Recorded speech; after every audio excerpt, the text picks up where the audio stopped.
qu'on ne dort pas bien, on aura tous les problèmes neurologiques qu'on peut imaginer. Le manque du sommeil peut entraîner l'hypertension artérielle. Le manque du sommeil peut entraîner le stress. Le manque du sommeil peut entraîner des céphalées. Le manque du sommeil peut entraîner de la dépression. Ça peut entraîner des troubles psychiatriques aussi. Parce que le sommeil apporte. Donc l'enfant, à 1 an, on achète un écran. Et toujours sur l'écran, toujours isolé, ok? Et aussi, toujours en manque de communication avec quelqu'un.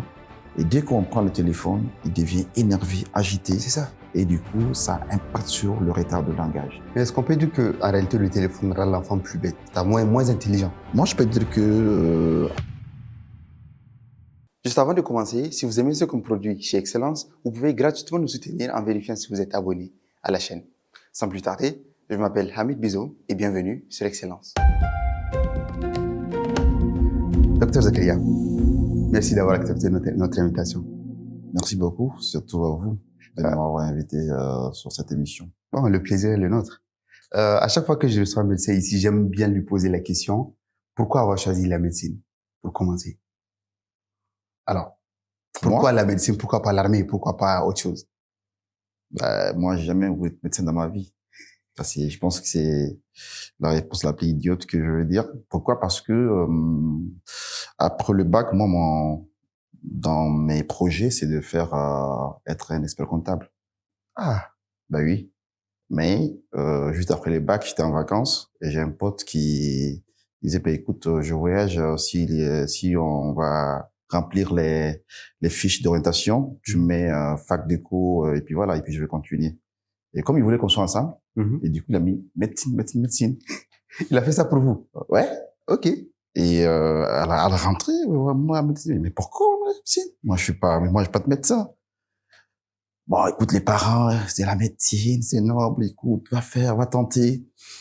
Mais écoute, et puis j'ai tenté. Et vu que c'était un peu un système un peu différent du Niger, c'était au Mali. Ah, c'était au Mali? Oui, il y avait ce qu'on appelle le numerus clausus. Ok. Donc, on était environ 2000 étudiants en première année. Wow. Donc, il faut juste 300 qui passent. On prend que 300. Donc, on m'a dit, tente ta chance. Et moi, je vais jamais passer parce que c'est hyper compliqué. Et du coup, j'ai tenté premier coup, tape. Je passe en deuxième année. Mon pote reste en première année. Ah là là. Et voilà. Mais finalement, après, lui aussi, il est devenu médecin, voilà. Ok. Mais là, du coup, je suis curieux. C'est-à-dire, c'est comment la médecine au Mali? Nous, ici, on sait qu'au Niger, c'est un peu, le système, il est ce qu'il est, mais au Mali, c'est comment? C'est presque la même chose, mais seulement, c'est un peu différent. Pourquoi? Parce que, au Mali, d'abord, en première année, tout celui qui veut être médecin, on t'oriente. C'est ta volonté.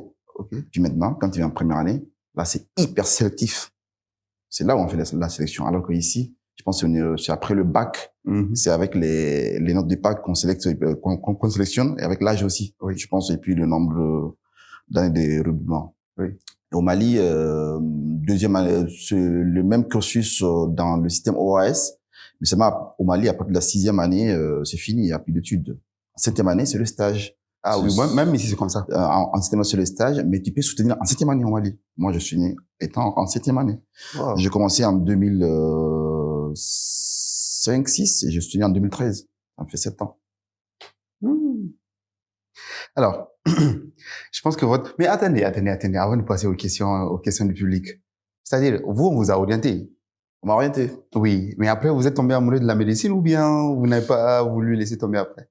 Non, quand je passe en deuxième année, les parents m'ont dit, écoute, tu as validé, voilà, donc il faut continuer. Donc, du coup, j'ai suivi les conseils des parents. J'ai continué la médecine. J'aimais, mais après, je voulais être aussi un médecin en santé publique. Parce que je me suis dit, bon, écoute, déjà la clinique, il y a trop de choses, c'est un peu compliqué. Oui. Et déjà, je voulais pas être médecin, donc je vais faire un peu la santé publique. Donc là aussi, c'est les chiffres. Donc, on a beaucoup de statistiques.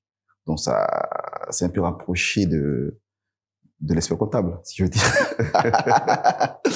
Et voilà. Mais après, en 6e année, ou bien je pense en 5e année, je suis parti en neurologie en stage.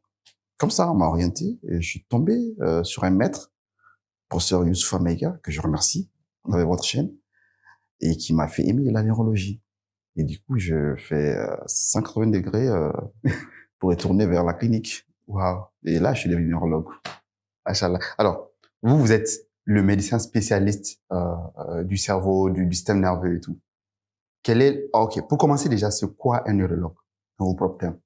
Un neurologue, c'est un médecin qui est spécialisé, ok, dans la prise en charge, le diagnostic des pathologies du système nerveux. Donc, qu'elles soient du système nerveux central que périphérique. Je pense qu'on va aller un peu plus en détail après. Oui, quand on parle du système nerveux, déjà, on parle de quoi? Quand on parle du système nerveux, on parle de l'encéphale, donc le cerveau. Ok. Donc, et la Le moelle cerveau, épinière. c'est qu'on a sur la tête, dans la tête. En fait, le cerveau, c'est ça qui est dans la boîte crânienne. Là, Okay. on a le crâne, et à l'intérieur de la boîte crânienne, on a le cerveau qui est un peu plus haut.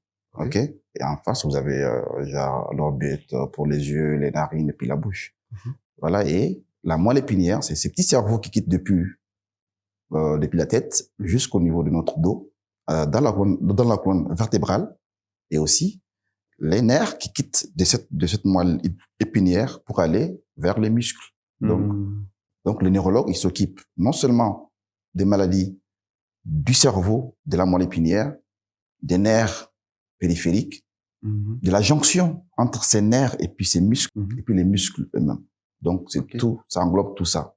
C'est pas que la tête. Ok. Et dans quelle situation est-ce qu'on part voir un neurologue?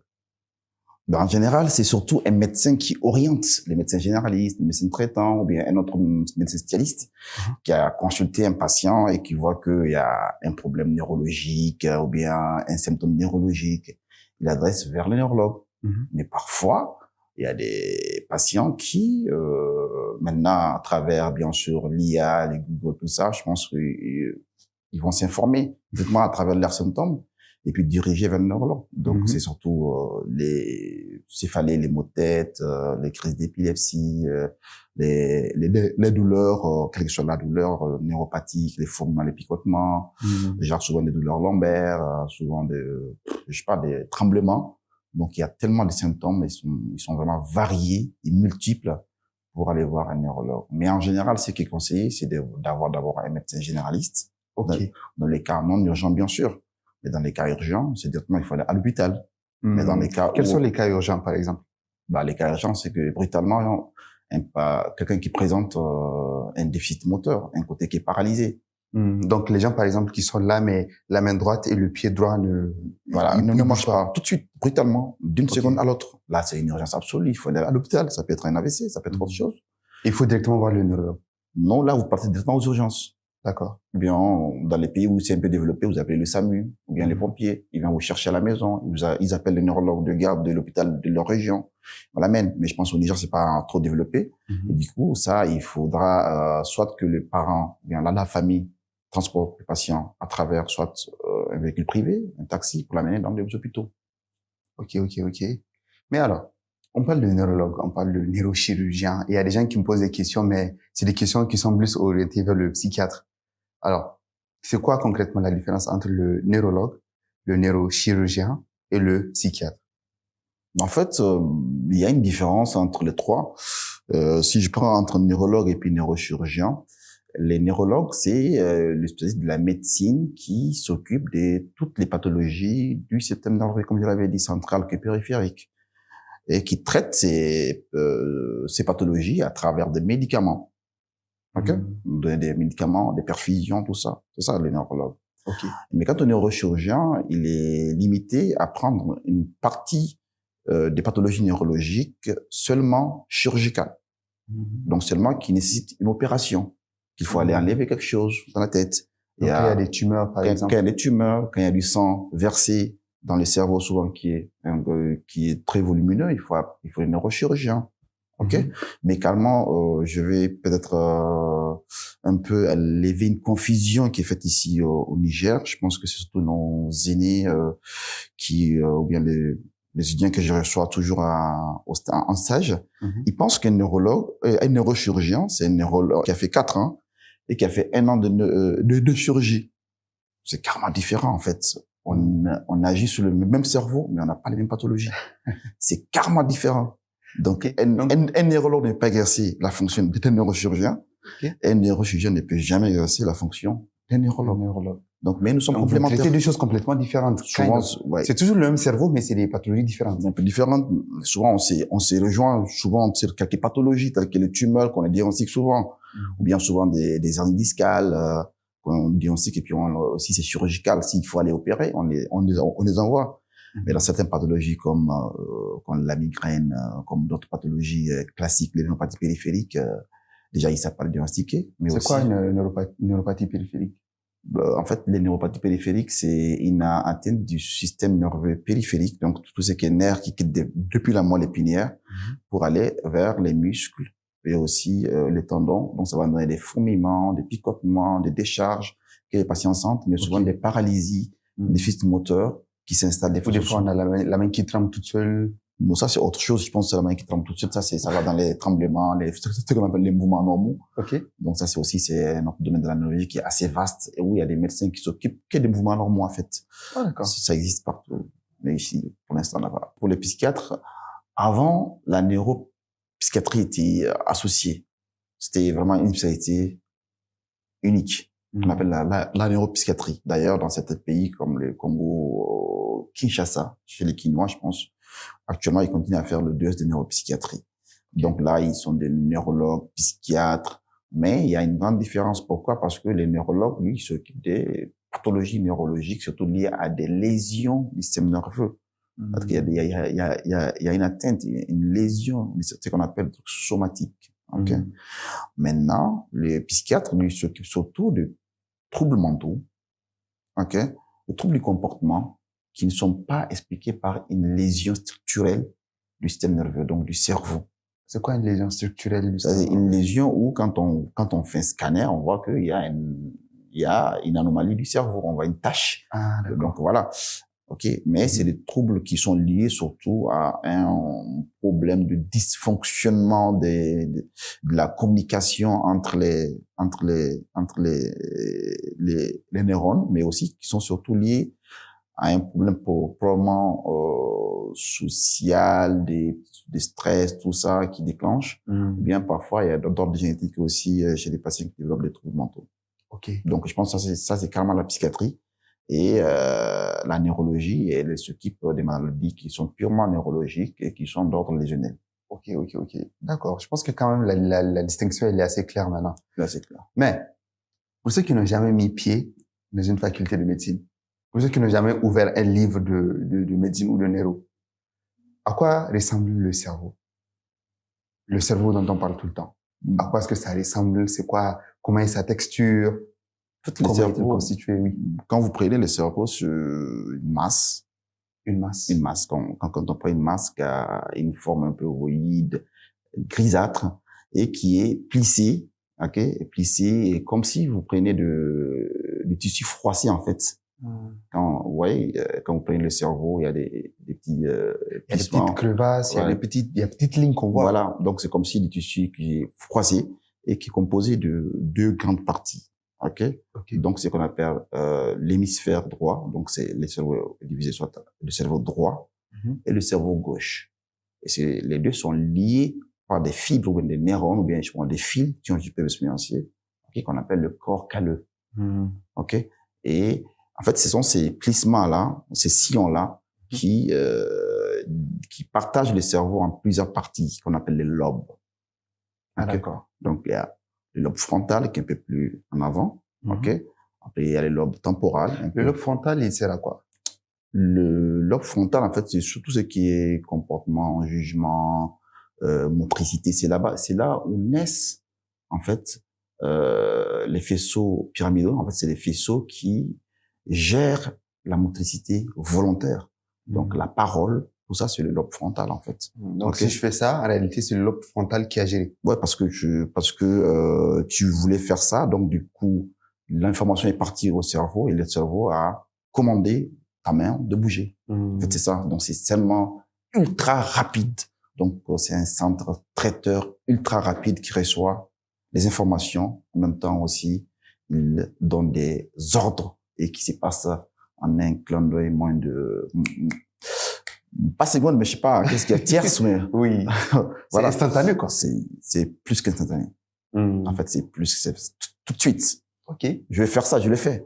Est-ce que ça, c'est même pas une seconde. Ouais. Donc, c'est parce que je voulais faire ça. Dans ma conscience, je voulais faire ça. Et tout de suite, tout de suite, le cerveau a commandé. Il donne l'ordre. Il reçoit d'abord à travers l'information sensorielle. OK? Et mais en même temps, il traite à travers plusieurs connexions, hein. C'est des milliards de connexions. Et en même temps, il donne l'ordre. Et ça se passe en un clin d'œil. Et ça, je pense qu'il y a la main du Seigneur dedans. Mais, et à part le lobe frontal? Il y a ce qu'on appelle le lobe temporal. Ce sont les tempes ici, ils sont ici, vers ici. Le lobe temporal. En fait, c'est le lobe qui s'occupe surtout de la parole, c'est toute la compréhension de la parole. OK? Mais aussi, l'audition. OK? Et, la mémoire. OK? Tout ça, c'est le lobe temporal. Ça se passe ici. Bon, en fait, quand vous prenez le cerveau, en fait, c'est un truc comme ça va de là à ça. Donc, vous avez le lobe frontal devant, le lobe temporal un peu latéral. Sur le côté? Et oui, c'est un peu sur le côté. Et le lobe pariétal un peu en haut. OK? Et puis, derrière, vous avez le lobe occipital. OK? Le lobe pariétal, c'est ce qui s'occupe surtout de tout ce qui est, l'information, le traitement de tout ce qui est la sensibilité, au toucher, le fait qu'on me touche, je sens. Le fait que, je sais pas, quand je marche et que je tombe, avant de tomber dans un trou, je fais un petit geste. Oui, on sent qu'il y a un vide. On sent qu'il y a un vide qui va venir. Donc, le fait qu'on ait senti le vide là, voilà. C'est le lobe. Voilà. Parce que l'information est partie du pied. C'est monté vers le cerveau qui dit attention, il y a un trou. Et du coup, le cerveau, le pariétal donne des commandes qui va dire attention. Et puis en même temps, il se connecte avec le lobe frontal pour dire que attention, il y a un trou qui est là, donc il faut réagir. Et on réagit en même temps. Ou bien quand on est en train de conduire et vous avez c'est comme si puis vous êtes un peu concentré sur le téléphone et que vous devez la voiture va taper quelque chose tout de suite. Donc tout ça c'est l'information qui est passée vite entre le lobe entre la sensibilité profonde, superficie, tout ça là en fait qui monte et puis il y a la connexion qui est là. C'est un peu complexe, c'est difficile de l'expliquer en termes non médicaux. Mais quand même on fait de notre mieux là. Ouais, je pense que je me débrouille un peu là. Ou non? Et après ça, il y a le lobe occipital qui est le centre de traitement de la vision. Okay. On dit que les yeux ne voient pas, c'est le cerveau qui voit. Voici le terme, je pense que c'est nos grands-parents nous disent ça. Mais c'est quand on devient neurologue qu'on le sait. Pourquoi? Parce qu'on sait que tout se passe là-bas. Il y a ce qu'on appelle la cécité corticale. Là, la cécité corticale. La cécité corticale. Ouais, il y a des gens qui ont des lésions de deux lobes occipitaux. Ils ne voient pas, mais les yeux n'ont rien. D'accord. Ça bouge partout, ils voient, ils regardent en haut, en bas, mais ils voient rien. Ils font ça, mais il y a rien. Ils voient du noir. Donc, pour dire que c'est le centre qui commande surtout la vision et à travers, bien sûr, beaucoup de dégradation depuis le nerf optique qui descend à travers beaucoup de trajets pour aller et que la commande soit là-bas. Et ce qui est quand même assez bizarre, c'est que les yeux sont devant, mais le lobe, c'est occipital et les derrière. Oui, mais ils sont interconnectés. C'est comme si, je pense que notre centre d'alimentation d'électricité du Niger, c'est au Nigeria. Mais on continue à avoir la lumière ici. Donc, c'est presque la même chose. En dehors du cerveau, il y a juste à derrière le cerveau, il y a ce qu'on appelle le cervelet, qui est un peu appendu derrière le cerveau et connecté avec le cerveau et qui commande surtout tout ce qui est tonicité, le fait que je sois tonique, que les muscles soient qu'on est tonique, que j'arrive à prendre quelque chose sans que ma main tremble, la coordination des mouvements, la statique, le fait que je sois arrêté, que j'ai une bonne tonicité pour que mon corps me retient, et que mes tonus soient pas trop flasques. Et du coup, je me retiens bien. Donc, c'est surtout le cervelet qui s'occupe de ça. Et juste devant le cervelet, il y a ce qu'on appelle le tronc cérébral qui s'occupe surtout de la conscience, du sommeil, des différents nerfs percrâniens qui surtout pour qu'on appelle l'odorat, le nerf optique, et le fait que les yeux bougent, tout ça, c'est à ce niveau-là. Et puis, voilà. Donc, en fait, c'est l'ensemble de ça qu'on appelle l'encéphale. Et l'encéphale est donc constitué du cerveau qui est en haut.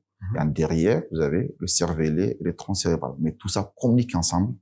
Et tout ça est protégé par des méninges. C'est des enveloppes qui protègent le cerveau, qu'on appelle les méninges. Et ces enveloppes-là baignent dans de l'eau qu'on appelle le LCR. Et tout ça est couvert par la boîte crânienne qui est l'os qu'on touche ici. Vous comprenez? Oui. Voilà, donc c'est ça le cerveau en gros. En fait, Dieu a tout fait pour que tout soit protégé. Bah oui. On a d'abord la boîte crânienne. Dedans, on a de l'eau. Donc, c'est un peu comme si le cerveau, il est à quelque chose amorti.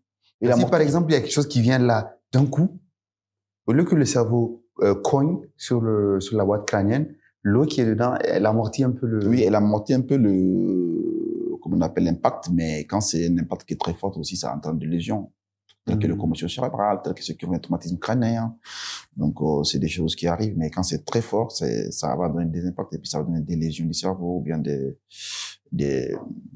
sais pas, des méninges ou bien du sang qui va se verser à l'intérieur. Voilà. Donc, il faut pas que l'impact soit fort. C'est pour ça qu'il faut se protéger la tête en conduisant les motos. Un conseil? Ok. Vous nous avez expliqué, par exemple, quand on met pied dans un trou, tout de suite, on sent qu'il y a un vide. Et donc, l'information remonte, l'information est rapidement traitée, et tout de suite, on sait un ordre qui est donné de soulever son pied, ou bien d'avancer, ou bien de faire quoi que ce soit. Mais ces informations-là, ça passe en un laps de temps. En fait, c'est limite de l'immédiat. Mais comment est-ce que ça fonctionne? Ça fonctionne à travers surtout de l'influx nerveux. L'influx nerveux, je pense qu'on a tous vu ça dans les classes de terminale et puis aussi en troisième.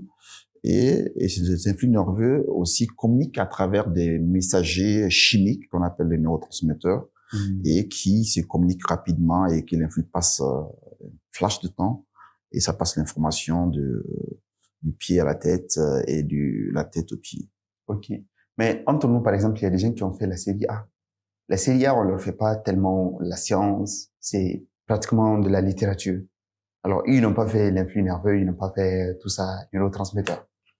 En fait, l'influx nerveux, c'est quoi? C'est quand quand il y a une information qui vient ou le corps sent une information, exemple, quand je marche et que dans ma subconscience, ok, ce qu'on appelle la sensibilité inconsciente, je vois qu'il y a un trou qui est devant. Donc l'information est passée à travers les tendons, ok. Donc à partir de là, il y a ce qu'on appelle les fibres nerveuses sensitives.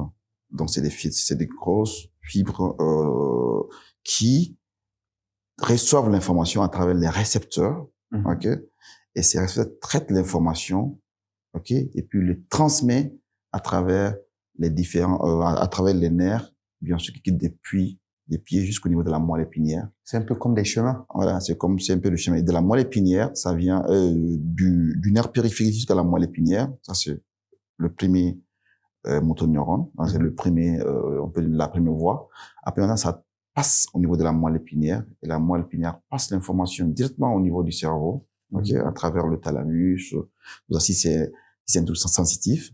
Et ça va au niveau du lobe pariétal. Et le lobe pariétal qui va traiter l'information et savoir ça.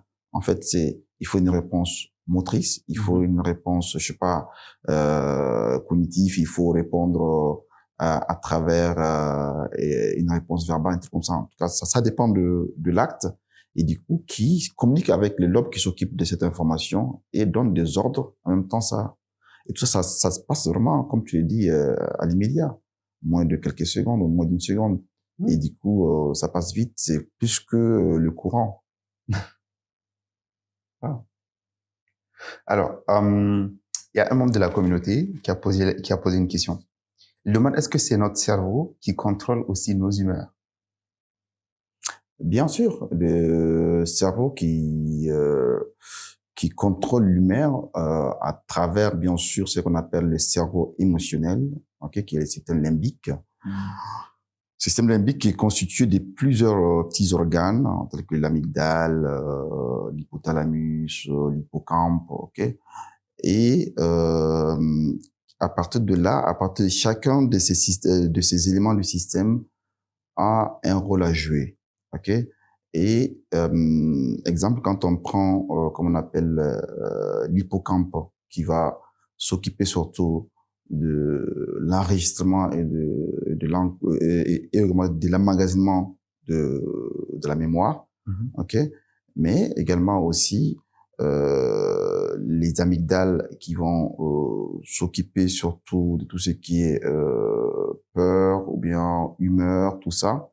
Et tout ça, en fait, il communique à travers ce que j'avais dit des neurotransmetteurs, des messagers chimiques qui communiquent entre ces systèmes et qui contrôlent l'humeur à travers la sérotonine, ok, qui est l'hormone de l'humeur, ok, ou bien comme on appelle la dopamine, qui est l'hormone de plaisir, de joie, de la compensation, de la reconnaissance, ok.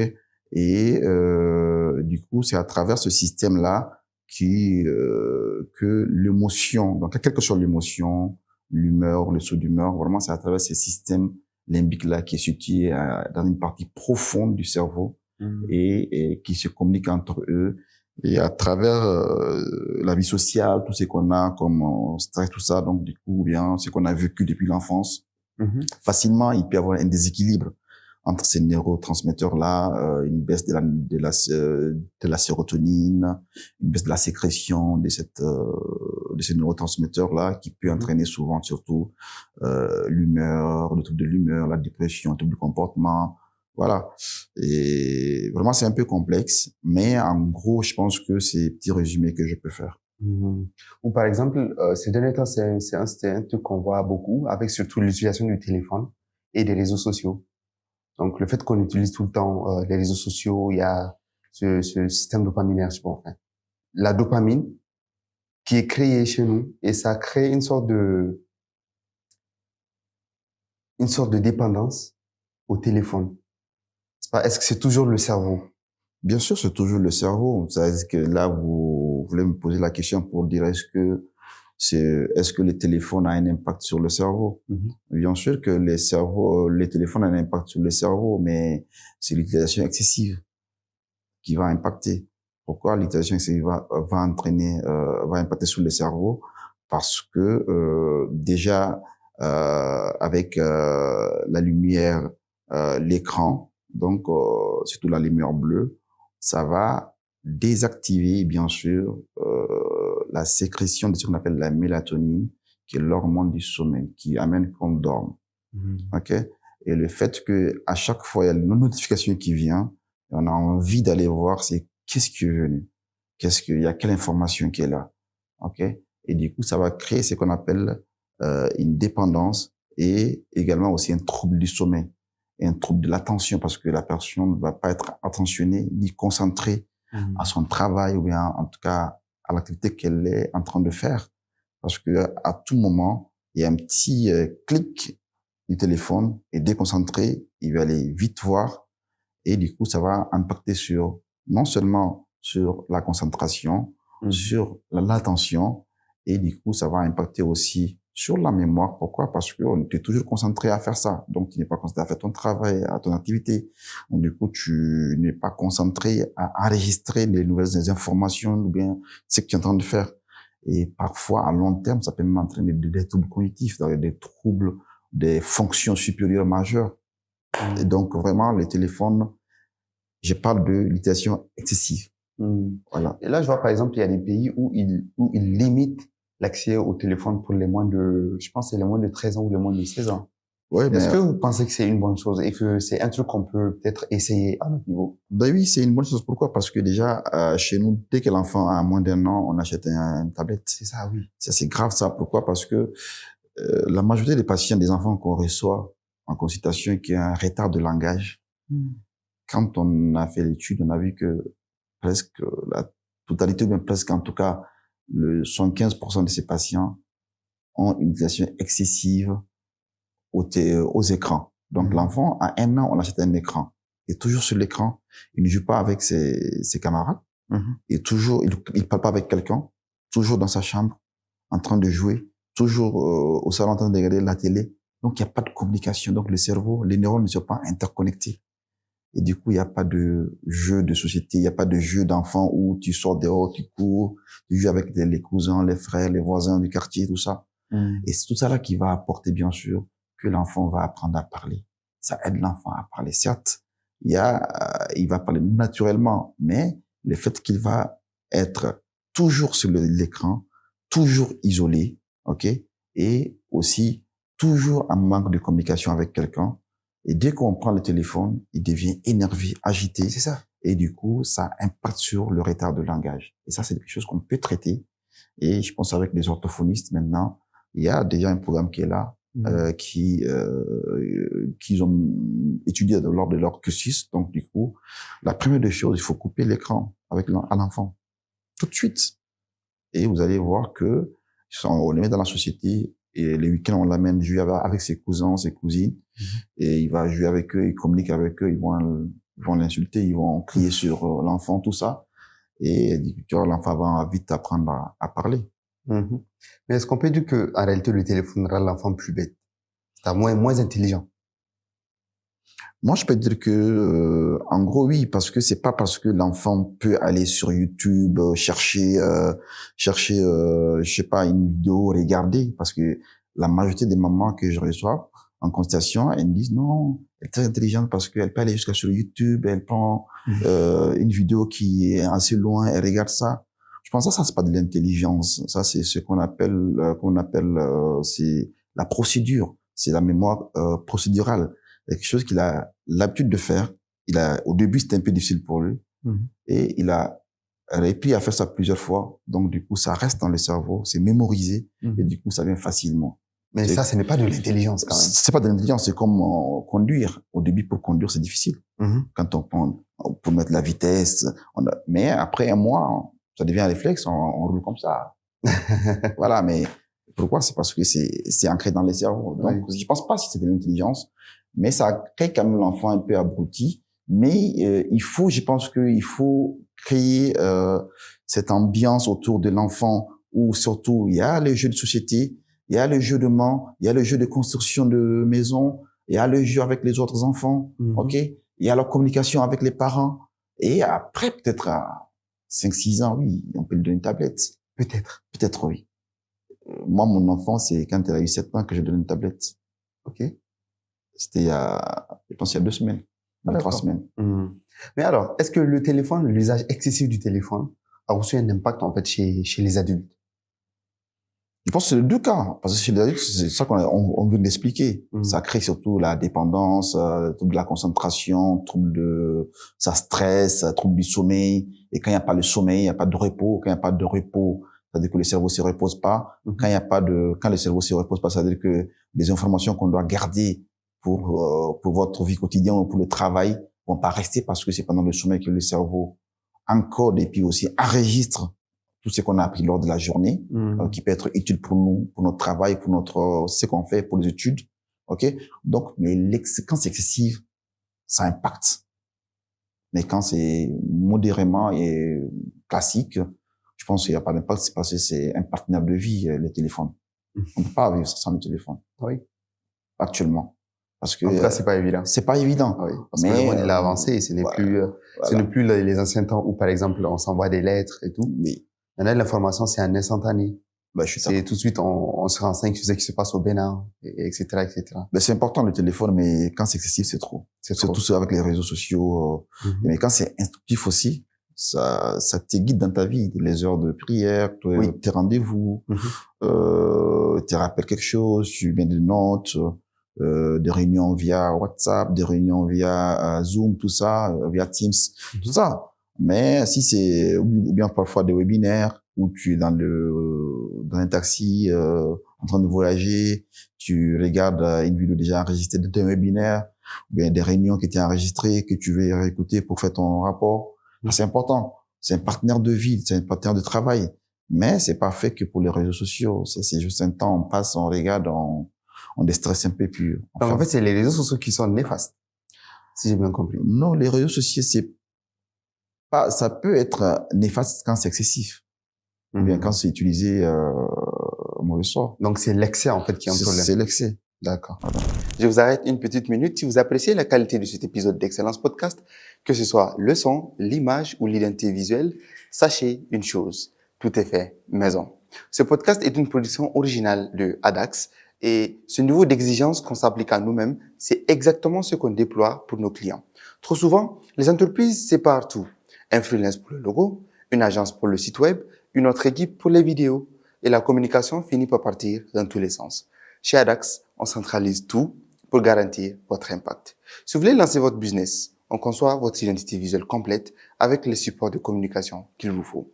Si vous voulez lancer un produit, on crée votre site web sécurisé avec la stratégie marketing qui vous convient.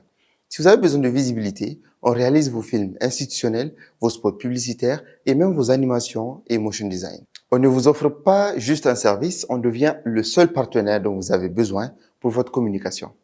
Alors, si vous voulez passer du bricolage à l'excellence professionnelle, simplifiez-vous la vie, confiez votre projet digital et audiovisuel à une seule équipe experte, Adax. Le lien vers notre catalogue et nos contacts est juste dans la description. On a hâte de voir ce qu'on peut créer ensemble. Allez, on reprend l'épisode. Alors, il y a 9 ans de cela, nous sommes revenus à Niamey. Donc, moi, j'étais déjà dans j'avais un âge quand même assez avancé. Mais par contre, il y avait mes petits frères. Eux, en un rien de temps, ils ont appris la langue zarma. Moi, jusqu'à présent, j'ai du mal à parler correctement zarma. Alors, comment se fait-il que eux, qu'ils aient appris la langue très vite, très rapidement, et que moi, jusqu'à présent, j'ai du mal? Pourquoi est-ce que ma vitesse d'apprentissage, elle est un peu plus lente, en fait, que mes petits frères? Matarango. Samé. Ben, Samé. C'est déjà bien. Tu parles de ça. Donc, en fait, c'est pour dire que ça, c'est la plasticité neuronale, en fait. Ok, cette plasticité neuronale, en fait, c'est quoi? C'est surtout la capacité au cerveau de s'adapter à une situation ou bien à l'apprentissage. Et ça, on sait qu'à l'enfant, ça va vite parce que l'enfant, l'interconnexion, ça va vite, ça passe vite et que la compréhension ou bien l'apprentissage de quelque chose, ça va très vite chez l'enfant à cause de la rapidité de la plasticité neurale. Mais chez l'adulte, en fait, c'est pas le cas. Ça continue toute l'année, toute la vie, mais de façon un peu plus ralentie, en fait. Ah, d'accord. De façon un peu plus ralentie. Et mais je pense que c'est possible d'apprendre quand il y a d'abord la concentration, l'envie de faire la chose, mais également aussi l'importance que vous portez à la chose. C'est comme l'anglais. Je pense qu'il y a beaucoup d'entre nous en tant que médecins, on parle pas anglais. Mais c'est quand on devient des médecins spécialistes qu'on a commencé à sortir dans les congrès et à rencontrer d'autres collègues anglophones qui ne parlent pas du tout français. On est un pays isolé parce que ils parlent entre eux l'anglais et puis nous on est pays. Donc quand on revient au pays, on s'adapte, on va aller apprendre l'anglais et on se force à parler. Et quand on se force et qu'on donne bien sûr l'importance à la chose, je pense qu'on vous apprenez vite aussi. Vous apprenez vite aussi. Donc la plasticité neuronale s'adapte à la volonté, mais aussi à l'intérêt qu'on porte à la chose. Ok. Donc peut-être ça t'apporte pas grand-chose parce que tu parles déjà français, anglais, Hausa, donc tu arrives à te débrouiller dans le pays, tout ça. Quel que soit l'endroit, il y a quelqu'un qui parle une de ces langues. Soit le français, soit l'anglais, soit le Hausa. Soit les Hausa. C'est pour ça que je pense que tu n'as pas donné assez d'importance pour apprendre rapidement. Donc voilà. Mais cette plasticité, elle existe toujours même chez l'adulte. Oui, toujours chez l'adulte, mais il faudra l'entretenir, il faudra le chercher, il faudra aller faire des choses que tu veux apprendre, il faut donner l'intérêt, il faut faire du sport qui aide un peu. On dit même à l'âge adulte, il y a certains neurones qui continuent, il y aura des nouveaux neurones qui continuent à naître dans le cerveau, surtout au niveau de l'hippocampe. L'hippocampe, c'est cette zone du cerveau qui s'occupe, bien sûr, de la mémoire, du stockage, du magasin de mémoire. Donc, à ces niveaux, quand vous lisez beaucoup, vous apprenez beaucoup, c'est normal que ça va augmenter, ça va s'hypertrophier, ça va, voilà. C'est comme si vous partez en salle de gym. Plus vous vous exercez, plus ça vient. Et c'est la même chose au niveau de l'hippocampe. Ah, d'accord. Et vous laissez, ça passe. Ça va, vous perdez tout. Vous perdez en tout cas la majorité des choses que vous avez pris. Docteur Zakaria, comment pouvons-nous bien prendre soin de notre cerveau dans les pratiques qu'on fait de tous les jours, le fait de se lever, le sommeil, ce qu'on prend comme habitude alimentaire et tout. Mais dans vos propres termes, comment bien prendre soin de notre cerveau? Moi, je pense que pour prendre bien soin de notre cerveau, il faut avoir une vie saine. Une vie saine. Une vie saine. Une vie saine, c'est quoi? C'est surtout avoir une alimentation équilibrée. Donc, classique, c'est qui est conseillé chez tout le monde. C'est quoi? C'est l'alimentation méditerranéenne, moins de sel, moins de gras, moins de viande rouge, pas d'arôme. Moins de viande rouge. Moins de viande rouge, oui. Ah, d'accord. Moins de viande rouge, plus de viande blanche. Donc, Pourtant, dans notre alimentation, la viande rouge, elle est quotidienne. Les volailles, le poisson, ok. Et des légumes, des fruits, un peu d'aliments à base de lait, tout ça. Donc, avoir vraiment une alimentation qui est équilibrée. Donc, un petit déjeuner bien équilibré, un déjeuner bien équilibré. Quand on parle de petit déjeuner, par exemple, équilibré, si vous devez constituer un petit déjeuner qui est bénéfique pour le cerveau. Moi, je suis pas nutritionniste, mais j'ai mon petit déjeuner à moi. Oui. Voilà. Mais est-ce qu'il est équilibré ou pas? Je sais pas. Mais pour dire que au petit déjeuner, on a besoin un peu d'énergie, donc un peu de sucre, un peu de tonicité, un peu de la vitamine, un peu de sucre, oui, un peu de vitamine, donc de la vitamine C qui te donne plus de force. On a besoin peut-être du café, ok? Ah oui. On va arriver, on a besoin du café, on a besoin de prendre quelque chose un peu consistant qui te retient jusqu'au niveau du lunch, je veux dire le déjeuner. Et également aussi au déjeuner, c'est là où je pense que je conseille de plus manger. Un bon plat, bien résistant, tout ça, avec un dessert. Au déjeuner. Au déjeuner. Et aussi au dîner, manger en tout cas moins lourd. Moins lourd. Moins lourd. Moins lourd, ça veut dire que manger plus des légumes, des fruits, mais aussi peut-être moins de viande là-bas. Et puis manger tôt, surtout à 19h, 19h, 20h, on n'est pas manger à 22h puis aller dormir. Donc, pour se prendre soin du cerveau, il faut avoir une alimentation équilibrée, en gros. 2, il faut avoir une activité sportive régulière. 3, le sport, c'est très important pour le cerveau. Oui. On va arriver. Okay. Et comme on appelle en troisième position, c'est surtout éviter tout ce qui est toxique pour le corps humain. L'alcool, le tabac, les drogues. Ok. Tout ça là, c'est des choses qui sont pas bonnes pour le corps humain, mais aussi pour le cerveau. Ok. Et également aussi avoir une vie sociale équilibrée, parce que tant qu'on n'a pas une vie sociale, oui, à être actif socialement, n'est pas s'isoler, quoi. N'est pas s'isoler, être isolé tout le temps, on est isolé, mais ça impacte parce que ça va t'entraîner l'isolement, tu n'as pas de communication avec les autres, ça va te stresser, ça va impacter ta vie. Oui, il faut avoir une vie de société équilibrée. Mais et si c'est le boulot qui impose ça, en fait? Oui, dans les boulots aussi, il y a le social. Tu communiques avec les gens, tu échanges, tu apportes qu'on appelle, ton pierre à l'édifice. Et également aussi, tu vois la famille, tu vois les amis. Voilà, tout ça, c'est la vie de société équilibrée. Tu as, je sais pas, à la maison, peut-être un partenaire de vie avec qui tu vis et puis équilibré, non toxique, tout ça. Donc vraiment, c'est tout ça qui englobe et qui va te permettre d'avoir, bien sûr, prendre soin de ton cerveau. Okay. Donc, et puis éviter le stress. Le stress, l'énervement pour rien, tout ça, ça impacte le cerveau. Et quand on dit éviter le stress, je pense que, en fait, il y a quelqu'un dans la communauté, lui, il est toujours énervé parce qu'il dit que nous, les médecins, on a un problème. Lui, que notre problème, en fait, c'est quoi? On dit, par exemple, manger équilibré. Mais quand on dit manger équilibré, on ne dit pas concrètement quoi manger. Mais je pense que ça, c'est assez facile. Moi, quand je reçois des patients, j'ai des consultations de nutritionnistes. Ah, d'accord. On a des nutritionnistes à l'hôpital. De référence, exemple, on a un nutritionniste qui est là. On a une grosse équipe qui est là-bas et qui consulte tous les jours. Et puis voilà, si je vous dis, bon, je suis ces patients, je l'ai vu pour telle pathologie, je veux que vous l'aidez pour équilibrer son alimentation. Voilà. Ah, d'accord. Oui, je peux aider un peu, mais c'est pas mon rôle en tant que neurologue de vous dire, vous mangez ça, non. Moi, je vous envoie chez le nutritionniste, il gère ça, c'est son boulot. Donc, quand on dit éviter le stress, tout ce qui est facteur stressant. Souvent, il y a des gens, c'est le boulot qui les stresse, c'est les patrons qui les stressent. Souvent, des gens, c'est la maison. Souvent, des gens, c'est la famille. En fait, ça dépend de la personne. Donc, peut-être relativiser, surtout, les choses. Et puis, en fait, à notre échelle, je pense, on sait tous ce qui nous stresse. Donc, on peut tout simplement essayer de l'éviter. Oui, mais c'est difficile de l'éviter souvent. C'est très difficile. Mais docteur, qu'en est-il du sommeil? C'est-à-dire, en quoi est-ce que le sommeil est important pour notre cerveau? Il y a des gens qui me disent que non, moi je ne dors que 4 heures par jour. Et ils sont fiers, en fait, parce que eux, ce sont des grands bosseurs. Est-ce que ça, c'est bien? Non, en fait, le sommeil, c'est important dans la vie d'un être humain. Même si pas l'être humain, mais l'être en tant que tel, qu'il soit animal, tout ça. Le sommeil, ça permet bien sûr de se reposer et de s'activer le lendemain pour affronter la journée. OK.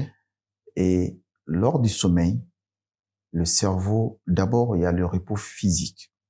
On se repose physiquement, mais il y a aussi le repos du cerveau. Il y a un moment donné que le cerveau va se déconnecter, carrément de tout, et se reposer, et puis se réactiver. OK? Et tant qu'on ne dort pas bien, on aura tous les problèmes neurologiques qu'on peut imaginer. Le manque du sommeil peut entraîner l'hypertension artérielle. Le manque du sommeil peut entraîner le stress. Le manque du sommeil peut entraîner des céphalées. Le manque du sommeil peut entraîner de la dépression. Bon, ça peut être l'origine de la dépression, les effets, genre parmi les signes de la dépression, il y a le manque de sommeil. Ça peut entraîner des troubles psychiatriques aussi. Parce que le sommeil apporte l'apaisement et ça apporte bien sûr au cerveau le repos. Parce que tant que le cerveau se repose pas, le cerveau est hyper excité. OK? Et quand il est hyper excité, il ne se concentre pas sur une activité. OK? On est facilement irritable. OK? Et également aussi, on va pas être productif dans notre activité qu'on est en train de mener. Donc, il y a des petits dormeurs, il y a des grands dormeurs. Mais de manière naturelle. De manière naturelle, les petits dormeurs. Les petits dormeurs, c'est ceux qui dorment 6 heures de temps. OK. Mais quand c'est moins de 6 heures de temps, je pense que c'est problématique. Maintenant, il y a, le sommeil moyen, c'est entre 7h30 à 8 heures de temps de sommeil. Ça, vraiment, c'est le sommeil moyen. C'est qui dorment moyennement. Maintenant, il y a les gros dormeurs qui dorment 12 heures de temps par jour. et c'est normal, ça? Je vais pas dire que c'est normal, mais souvent il y a des manques d'activité, souvent c'est pathologique, il y a certaines maladies qui donnent ça, l'hypersomnie. Mais dans la majorité des cas, quand on constate, c'est parce que c'est l'inactivité, il y a pas de quelque chose qui vous maintient éveillé, vous êtes toujours dans la maison, tout ça, donc c'est normal que vous dormez. Voilà. Mais s'il y a quelque chose si vous devez aller travailler à 8 heures, je pense que le réveil naturel va vous réveiller parce que vous savez que il faut aller chercher l'argent. Il faut aller chercher l'argent. OK. Mais est-ce qu'il y a des bonnes conditions en fait pour mieux dormir? C'est-à-dire, est-ce que c'est conseillé de dormir dans une ventilation très forte? Est-ce qu'il y a une bonne température en fait de salle recommandée pour mieux dormir? En tout cas, il y a des conditions pour dormir. D'abord, pour dormir, il faut c'est comme on avait dit, la vie saine, il faut avoir une vie saine. Donc, c'est de manger tôt. Et donc, vers 19h. 19h, maximum 20h. Et qu'entre le dîner et le sommeil, en général, c'est quand même 2 à 3 heures de temps. OK, pour que on digère. OK. Parce que tant que le ventre est plein, même si vous dormez, ça va vous impacter. Vous allez avoir des remontées gastriques, tout ça. Donc, c'est un peu inconfortable. Mais également aussi, pour dormir, on n'a pas besoin de lumière. La lumière parce que on sait que tant qu'il y a la lumière, oui, vous l'avez expliqué. La glande pinéale qui sécrète la mélatonine va se désactiver pour dire c'est la journée, donc je vais pas sécréter de la mélatonine, donc du coup voilà. Donc il faut avoir peut-être de la lumière tamisée même au salon, un peu de lumière, pas de lumière forte, un peu tamisée, où le cerveau il fait sombre, donc probablement c'est la nuit. Donc, je commence à sécréter un peu, et puis après aussi la température c'est une température qui est normale, moyenne, pas assez de fraîcheur, mais pas aussi chaud que ça. 20, 25 degrés, c'est bon. Je pense ça qui est dans les livres, j'ai vu quelque part, c'est 18 degrés, 20 degrés. Ouais, bon, pour eux, n'est-ce pas? Pour eux, mais nous, je pense que nous, à 35 degrés, on dort bien. On dort très bien. Mais alors, vous avez parlé du fait d'éviter la lumière. Mais ça, par exemple, si j'ai une grosse tablette devant moi la nuit, une chose est sûre, il y aura pas l'hormone qui sera sécrétée. C'est déconseillé déjà, sur le lit, c'est déconseillé de lire. Lire sur le lit. Un livre. Parce que quand tu lis un livre, il y a la lumière qui est là. Quand tu as une télé dans ta chambre, il y a la lumière qui est là. Quand il y a le téléphone, il y a la lumière qui est là. OK? Donc, sous le lit, c'est juste pour dormir. Et faire autre chose pour les grands. Voilà. C'est ça qui est pour le lit. Donc, pas de lecture, pas de lumière, pas de télé, pas de téléphone, peut-être téléphone mode un peu déconnecté. Pour les cas urgents, vous restez peut-être en ligne, ou on peut vous appeler directement. Oui. OK? Et aussi souvent, j'ai reçu des patients où même la lumière de la clim les empêche de dormir. Oui, c'est vrai parce que à un certain Donc, niveau, du coup, ils mettent un peu de sparadrap pour fermer et puis ils arrivent à dormir. OK. Il y a des patients que j'avais reçus pour des insomnies. Ils sont devenus fous. Ils ont dépensé des millions pour avoir le sommeil. Wow. C'est important, le sommeil. Donc, vraiment, faut pas blaguer avec. Quand on l'a, il faut le faire. En tout cas, il faut en profiter. Il faut en profiter, mais peut-être moyennement, quoi, pas au maximum. Mais alors, il y a des gens, par exemple, ils dorment la nuit et dans la journée vers 13h, 14h, ils dorment encore. Ils font une sieste. Est-ce que ça, c'est conseillé? Si votre emploi de temps vous permet, parce qu'il y a une pause qui est là. Et la pause, c'est pause déjeuner. Si vous arrivez à trouver 30 minutes 5 minutes de sieste, souvent, ça rebooste la personne, ça réactive la personne. Si ça, vous arrivez à le faire, moi, j'arrive pas à le faire du tout. En tout cas. OK. Mais docteur, vous avez parlé aussi du café. Déjà, j'aimerais savoir, en fait, de la bouche d'un neurologue, d'un vrai neurologue qui est là devant moi, quel est l'impact du café sur le cerveau? En fait, le café, tant que c'est consommé de façon modérée, a un impact positif sur le cerveau. OK? Parce que ça casse la fatigue. Ça te permet d'avoir une bonne vigilance. Ça te permet d'avoir une bonne concentration. Ça te permet d'avoir, parfois, en tout cas dans la majorité des cas, un bon impact ou bien une bonne production de ta journée. OK? Des études ont montré que la consommation régulière du café de façon modérée chez des personnes qu'ils ont comparé à des personnes qui n'ont pas consommé du café de façon régulière, les personnes qui ont consommé du café, en tout cas, ont moins de risque de développer la maladie d'Alzheimer. OK? Mais c'est pas des études validées, tout ça, mais je pense que ça a un impact positif. Mais l'excès aussi est dangereux parce que l'excès devient maintenant, non seulement ça va entraîner la dépendance, ça va entraîner l'énervement, le stress souvent, et souvent des nouvelles études qui sont sorties montrent que consommer plus de 3 tasses, si je me rappelle bien de l'étude, il y a longtemps, je l'avais lu, que ça devient un facteur de risque cardiovasculaire comme l'hypertension artérielle. Prendre trop de café. Oui. Donc, c'est les études qui ont montré. OK? Mais de façon modérée, 1 à 2 tasses par jour, au max 3 tasses. Pour moi, c'est quelque chose, ça permet même de sécréter l'oméga 3. Donc, ça contient, qui protège un peu le cerveau, tout ça. Mais l'excès est dangereux. Alors, bon, là, c'est un peu hors de mon questionnaire. Il y avait quelqu'un qui a écrit sur Twitter, lui, par exemple, voici ce qu'il fait. Il prend du café quelques minutes avant de dormir. N'est-ce pas? Et il a l'impression d'avoir dormi 2 fois plus. Non, en fait, déjà, le café, quand on le prend avant de dormir, ça va pas empêcher de dormir parce que déjà, peut-être on a sommeil, déjà la mélatonine est sécrétée, les récepteurs l'ont déjà reçu, et puis voilà, même si vous le prenez, vous allez dormir, pas de souci.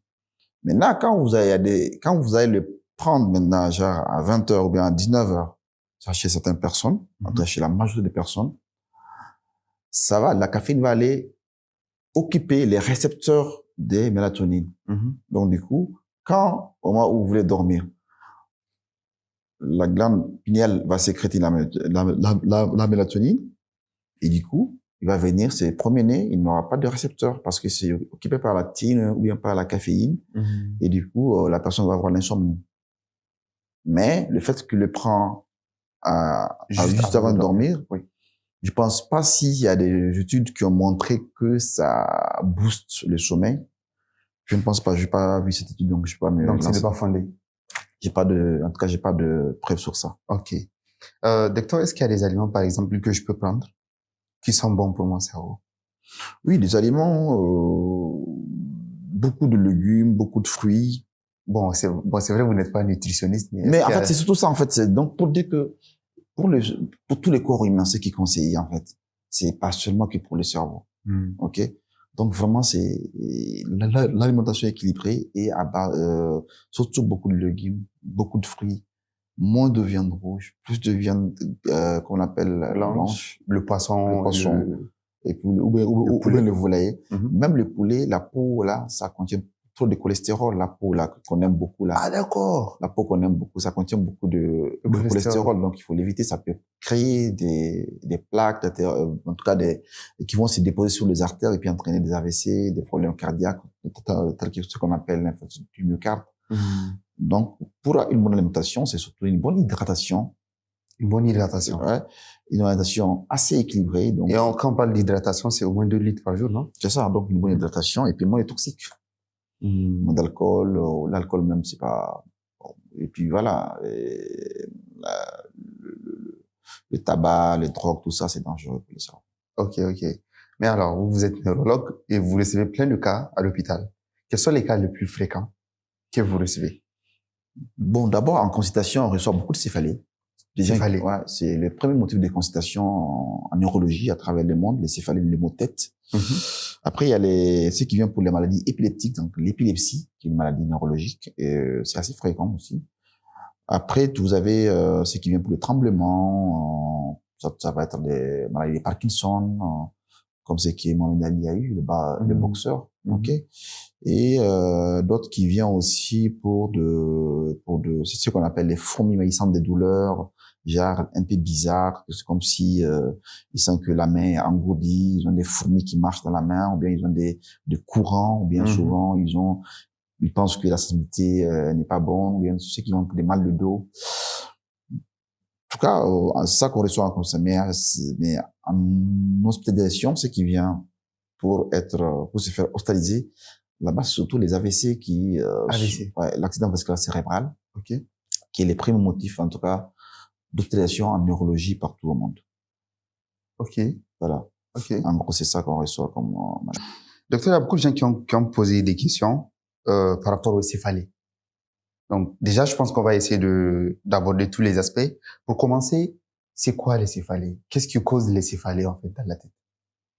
En fait, les céphalées, c'est quoi? C'est, en termes de définition plus classique, c'est une douleur de la boîte crânienne.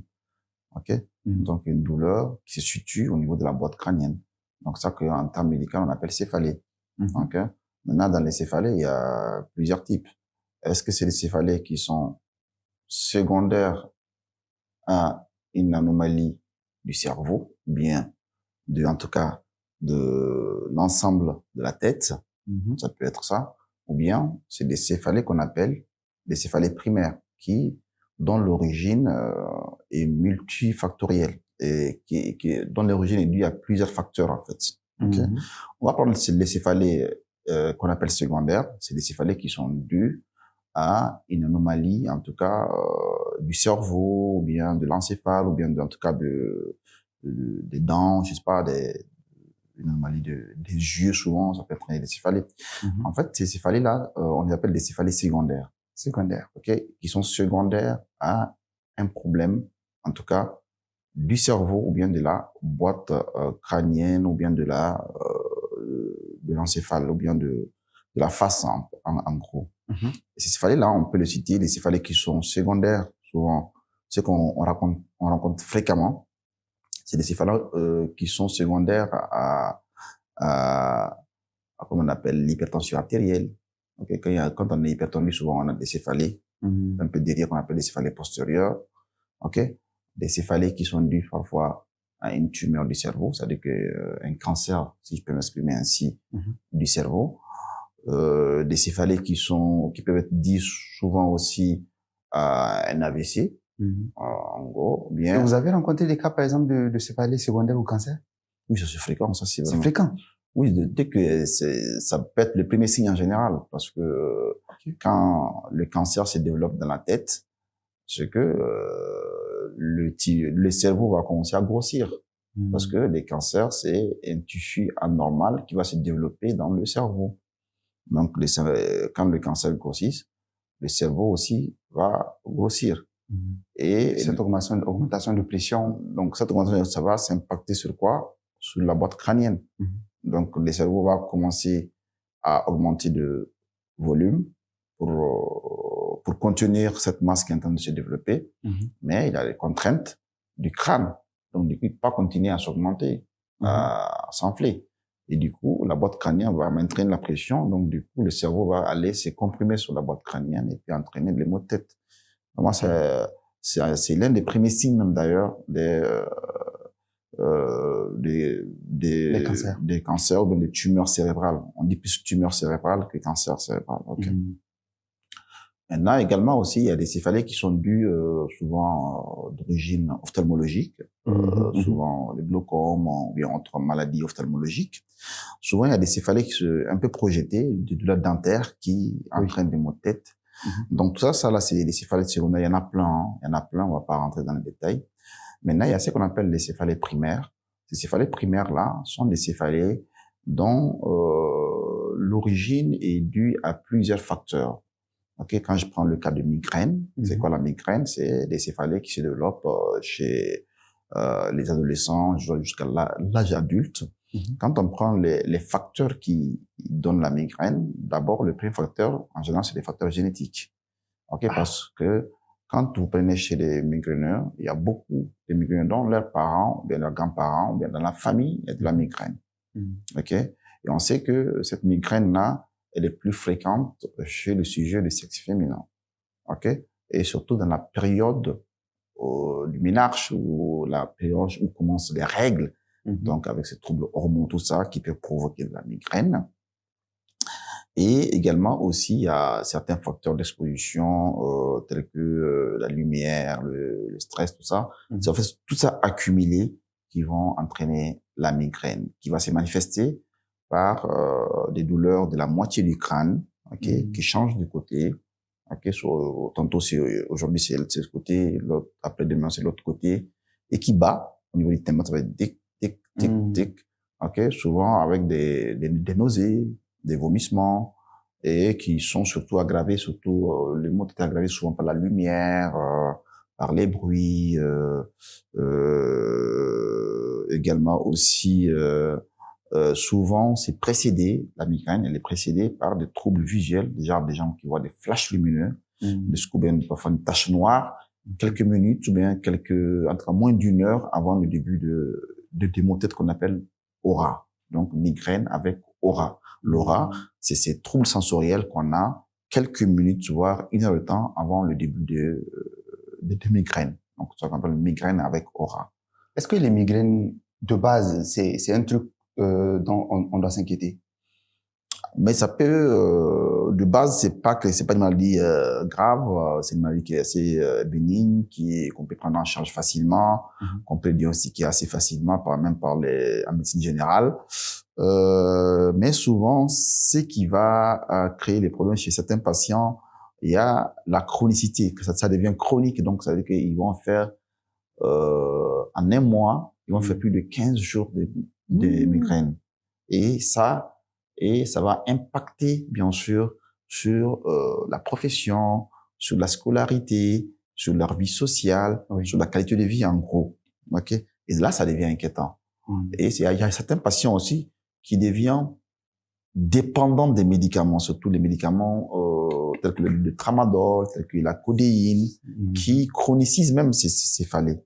Donc, du coup, ça va impacter sur leur qualité de vie. Et là, ils seront obligés de venir en consultation pour qu'on les voit, on les diagnostique, on les rassure. Et on met des traitements, surtout qui vont prendre pendant un long temps, qu'on appelle le traitement de fond, et qui permet bien sûr de réduire la fréquence, l'intensité, jusqu'à arrêter, en tout cas dans 80-90% des cas, les céphalées. Donc, Il y a une membre de la communauté qui a posé une question. C'est-à-dire, est-ce que l'environnement ou le climat favorise en fait ces migraines? Elle dit que quand elle n'est pas au Niger, elle est bien. Mais dès qu'elle revient là, en fait, les migraines commencent. Oui, c'est possible parce que dans certaines situations, peut-être quand elle revient au Niger, je sais pas, peut-être elle arrive dans son pays avec beaucoup de pression, beaucoup de stress, tout ça c'est l'un des facteurs déclenchants en fait de la migraine.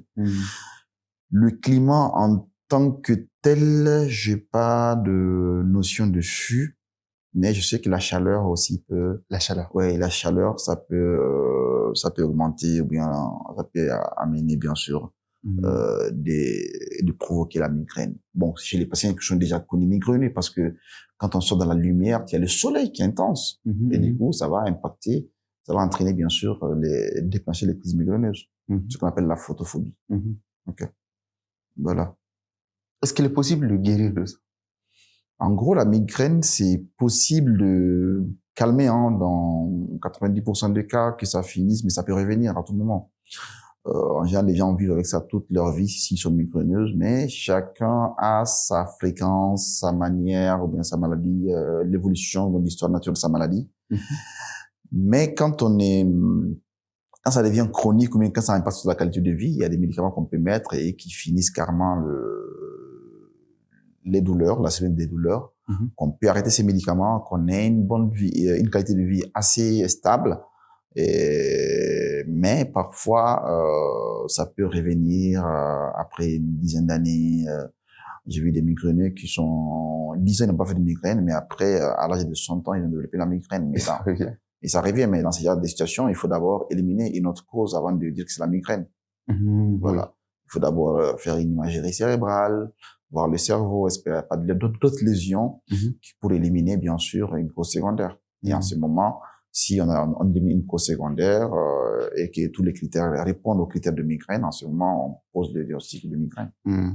Mais alors, comment réagir quand on a, par exemple, des critères, des céphalées chroniques? Déjà, à quel moment est-ce qu'on peut parler de céphalée chronique? Dans la définition des céphalées chroniques, c'est des céphalées où on a plus de 15, dans le mois, on a plus de 15 jours de céphalée pendant au moins 3 mois. Donc ça, c'est des céphalées chroniques. Ok. Donc chaque mois, quand on prend, on a plus de 15 jours de céphalée sur les 30. Et jusqu'à au moins 3 mois successifs, en ce moment, on parle de céphalée chronique. Ok. Voilà. Devant les céphalées chroniques, ce qu'il faut douter, c'est surtout des céphalées chroniques par abus médicamenteux. Par abus, mais parce que ceux qui sont céphalalgiques, les patients avec des céphalées, c'est que ils prennent beaucoup de médicaments, souvent sans consulter les médecins. J'ai vu que telle personne, ses céphalées sont calmées par le paracétamol, je prends.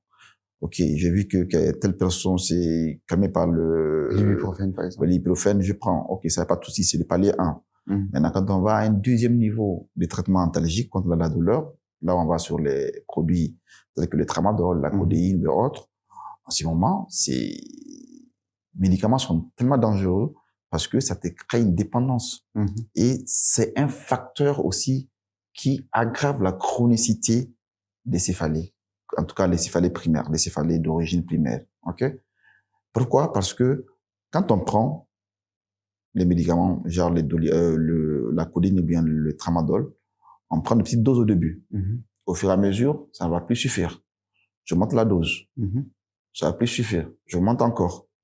Et jusqu'à ce que je deviens dépendant de ça. Et là, on est littéralement drogué. On est littéralement drogué. Et tant que je prends pas ça, je m'en à la tête. Et là, quand il vient en consultation, nous, c'est vraiment une cassette pour nous. Parce que le principal traitement, il faudra le serrer de ces drogues-là. Et c'est pas évident. C'est pas évident, mais c'est possible. C'est possible de le faire, mais il faut que la personne accepte d'abord. Mais tant que les patients n'acceptent pas, on va jamais y arriver. Mais s'ils acceptent, je pense que dans la majorité des cas, on peut y arriver. Ok. Alors, Donc là, d'abord, on a abordé les céphalées. Mais la deuxième maladie, c'est l'épilepsie. Et franchement, l'épilepsie, c'est un cas qu'on observe énormément dans notre écosystème. Dès qu'une fille tremble, dès qu'elle tombe, en fait, elle est en train de trembler, on dit que c'est des génies. Rarement, on pense aux épilepsies. Alors, pour commencer déjà, c'est quoi une épilepsie? En fait, l'épilepsie, c'est une maladie neurologique chronique, ok, qui se manifeste par la survenue spontanée des crises d'épilepsie. Ok? Donc, le fait de faire une crise aujourd'hui et demain, bien dans 72 heures, on refasse la même crise, on confirme déjà la maladie épileptique. On est malade de l'épilepsie. Mais on peut faire une crise simple, passagère, liée peut-être à, je sais pas, un trouble, quelqu'un qui est éthylique, qui a bu l'alcool, tout ça. Ça, c'est pas de l'épilepsie. C'est une crise, c'est un symptôme qui est lié à une manifestation épisodique et qui est passée. Ok? L'épilepsie, il y a plusieurs types d'épilepsie. Mais c'est que le grand public, ce que eux connaissent, c'est quoi? C'est ce qu'on appelle la crise tonique généralisée. C'est ce qu'on appelle le grand mal auparavant. C'est où la personne, d'un coup, il crie, il tombe, il devient raide, et puis il commence à vibrer ou bien à convulser, et avec de la salive qui sort, et après, il va faire pipi sur lui, et après, il s'endort un peu, après, il se réveille.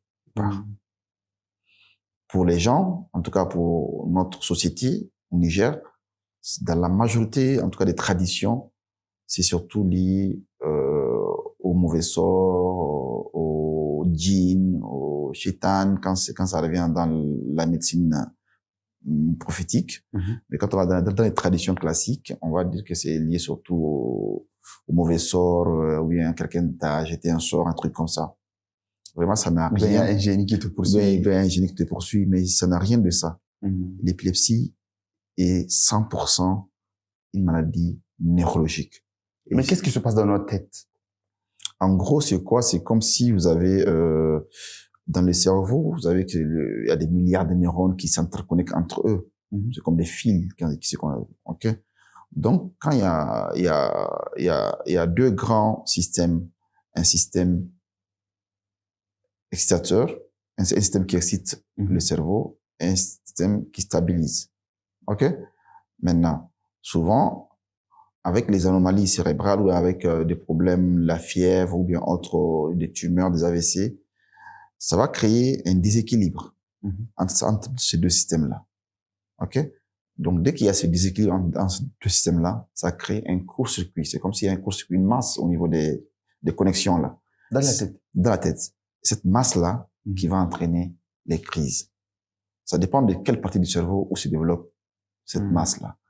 Quand c'est le lobe frontal, bien quand c'est quand c'est les deux lobes frontaux, mais quand c'est l'ensemble, donc en ce moment, ça donne des crises généralisées. La personne tombe, perd connaissance. Mais quand c'est un seul côté qui ça fait des charges, ça entraîne souvent des crises d'un seul côté, la personne qui fait du mouvement. Et puis ça passe 1 minute. Et on appelle ça comment? Des crises focales, des crises partielles. Ok. Quand ça arrive au niveau de lobe frontal, de la zone de la parole, c'est des gens qui, bizarrement, d'un coup, ils n'arrivent plus à parler pendant 2 secondes, ou bien pendant quelques minutes, et puis ça passe. Ils bloquent. Non, ils n'arrivent plus à parler. Justement, ça, je dis, comment ça bloque, quoi? Ça bloque, et puis ils n'arrivent plus à parler. Et puis ça passe. Mais dans ces cas, il faut éliminer quand même une origine. C'est genre un AVC ou bien autre chose. Mais quand ça se répète à chaque fois, ok, quand la même crise se répète la même fois, à chaque fois et de la même manière, qu'on appelle la stéréotypie, c'est ça qui pose même le diagnostic. Donc, pour poser le diagnostic de l'épilepsie, ça se passe au niveau de l'interrogatoire. À partir de l'interrogatoire, dans 90% des cas, on pose le diagnostic de l'épilepsie. Les autres éléments, genre l'EEG, l'électroencéphalogramme, où on met des casques pour voir l'activité cérébrale, ça permet de nous réconforter dans le diagnostic, mais aussi de guider souvent le type, parce que c'est une crise qui commence d'abord dans une partie du cerveau et qui devient après généralisée, ou bien c'est une crise qui est d'emblée généralisée. Est-ce qu'il y a d'autres anomalies du cerveau aussi? Ça nous aide et puis ça nous oriente vers le traitement qu'il faut mettre. Et l'imagerie cérébrale quand c'est nécessaire, surtout chez les sujets âgés, bien adulte, il y a les scanners, bien l'IRM, ça permet de voir s'il y a une lésion qui provoque ça. OK? Est-ce que les crises épileptiques peuvent arriver pendant le sommeil? Oui, il y a beaucoup de crises qui viennent pendant le sommeil, surtout chez les enfants, ça arrive. Ça arrive pendant le sommeil. Et on a beaucoup de patients qu'on suit parce qu'ils font des crises d'épilepsie du sommeil. Et en général, il y a un type d'épilepsie qu'on appelle l'épilepsie centropontique, OK, qui peut donner ces genres de choses, des crises, mais ça peut arriver. Pour dire que ça n'a rien de génie, et le liquide biologique que sécrètent les patients épileptiques n'est pas contagieux. Et même si vous Ça, prenez, je pense que c'est important qu'on en parle. je le dis chaque fois à mes patients, même si vous prenez, je souhaite pas ça, la salive ou les baves du patient et vous le buvez, vous n'allez pas être épileptique. Quand vous prenez les urines des patients épileptiques, vous arrivez, vous sautez, vous restez dedans, vous prenez, vous buvez ça, ça va pas vous rendre épileptique. Et elle n'est pas contagieuse parce que vous l'avez attrapé, vous avez touché les patients, non. Oui, parce que des fois, quand on a la fille qui tombe, tout le monde fuit. De tout le monde fuit. Mais ce qui est conseillé, c'est que laisser la personne faire sa crise. Ah, d'accord. Ne pas essayer de l'arrêter, tout ça. Il faut écarter tout ce qui peut le blesser. Donc, vous l'écartez, vous l'amenez dans un endroit où il n'y a pas assez de... Et puis, il finit sa crise, il se lève, il s'en va. Et puis, vous l'amenez peut-être, si quelqu'un qui est déjà épileptique connu, là, si c'est une seule crise, peut-être il rentre à la maison. Mais si les crises se répètent plusieurs fois, une fois, deux fois, là, il faut aller aux urgences. Mais il n'y a pas de risque, par exemple, que la personne, pendant la crise, qu'elle se morde la langue? Possible. Ce qui conseille dans ces genre de situations, c'est au niveau de l'hôpital, on met ce qu'on appelle le canule de Guedel, on met une petite canule au niveau de la bouche pour dégager. La canule? Ouais. OK. De Guedel pour que la personne ne se morde pas. Oui.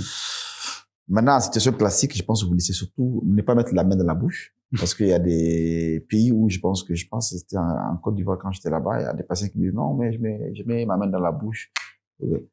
Mais tout ça, c'est des conseils. C'est conseillé que de laisser la personne faire sa crise, tranquillement. Il finit sa crise. On va l'amener dans un endroit plus calme. Il va se réveiller. Il va être plus, comment on appelle, conscient. Et puis, vous lui demandez est-ce qu'il était petit connu? Est-ce qu'il prend déjà les médicaments? Pourquoi il a fait la crise? Est-ce qu'il n'a pas pris les médicaments? Est-ce que c'est la première fois? C'est la première fois, là aussi, il faut aller aux urgences parce qu'une crise inaugurale, chez un sujet jeune, voire adulte, voire un sujet âgé, est toujours secondaire dans la majorité des cas à quelque chose. OK. Voilà. Mais est-ce qu'il est possible de guérir de ça? Ouais. On peut guérir de l'épilepsie j'ai pas la proportion en tant que telle, mais ça peut aller jusqu'à dans les 80%. Ah oui.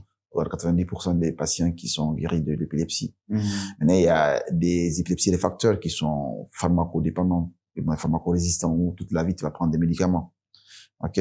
D'autres aussi qu'il faut aller opérer, qu'on appelle la chirurgie de l'épilepsie. Donc, il faut aller enlever la chose l'élément, la lésion qui entraîne l'épilepsie, qui est dans les tumeurs cérébrales, qui peut provoquer des crises d'épilepsie. Souvent, il faut enlever la tumeur. Et puis, souvent, la crise va s'arrêter. OK? Mais chez la majorité des cas, surtout chez les enfants qui ont des épilepsies idiopathiques, c'est des épilepsies qu'on pense qu'il y a un trait génétique dedans.